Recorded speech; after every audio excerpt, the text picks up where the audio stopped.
We've sampled some great stories about community food systems in Michigan, and now it's time to find out how you can make something fresh at home with some local ingredients from your farmer's market. I'm Olivia Courant, and this is Fun in 5. Today we're here at the Allen Street Farmers Market, and I'm here with my friend Katie Fritz, and she's going to talk to you a little bit about what we're going to do here today. When I come to the market, I like to look around and see what they have in season that day. So we're going to go look at all the different vendors, and I'm going to pick out a few things that look good, and then we'll take them back home and cook them.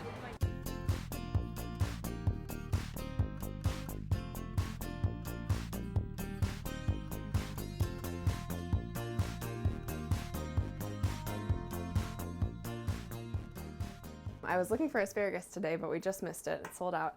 But we found some kale instead. And something I just learned how to make is kale chips. So we're going to make those today. So what is kale?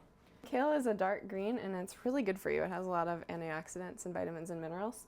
It's a little bit tough. It's not usually, and a little bit bitter if you eat it raw. So it's usually eaten either cooked or if you, it's called massaging it, then it can make some of the bitterness come out. So it's sometimes used in salads raw. And to make kale chips, we're just going to need some olive oil and some salt and pepper. That's it. So I preheat the oven to 350 or 375. It doesn't really matter when you're roasting vegetables. Once you get your oven preheated, you want to wash the kale.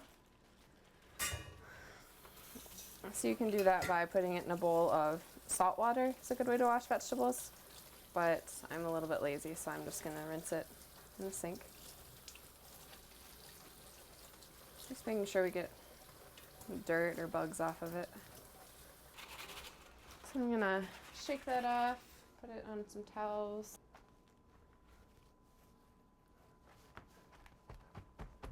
Just trying to dry it off a little bit. It doesn't have to be perfectly dry. If you have a salad spinner, you can use that. The next thing, you want to tear the kale after it's rinsed into bite-sized pieces. Or a little bit bigger. They don't have to be teeny tiny, but manageable pieces.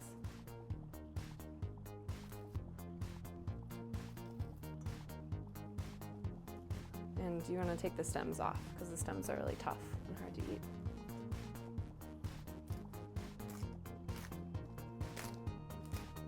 Like that much stem is okay.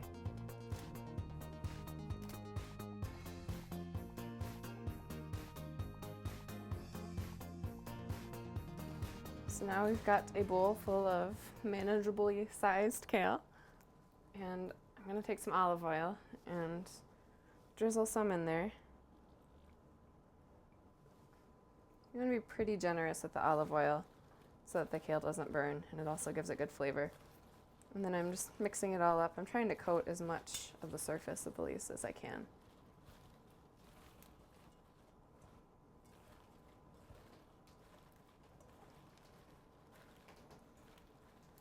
And it feels like I've got a good amount of oil in there.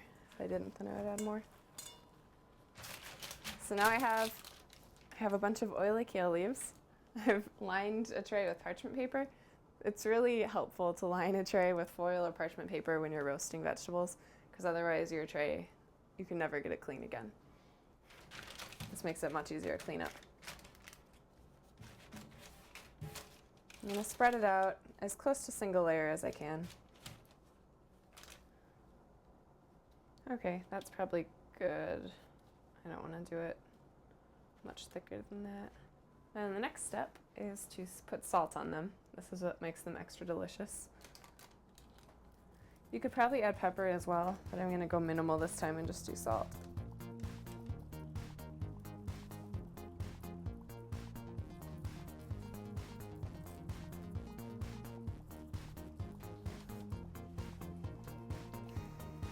Alright, so I was pretty liberal with the salt. When you eat chips, you want them to be salty.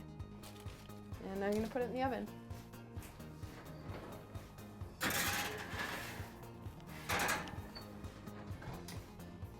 And those need to stay in there for about 10 minutes until they get crispy. We'll check them in a little bit. Some of the edges might start turning brown, and that's okay.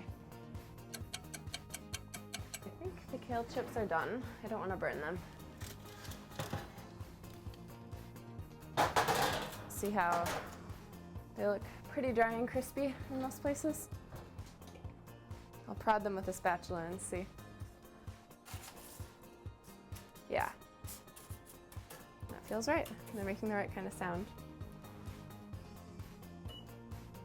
we'll let those cool and then we can eat them.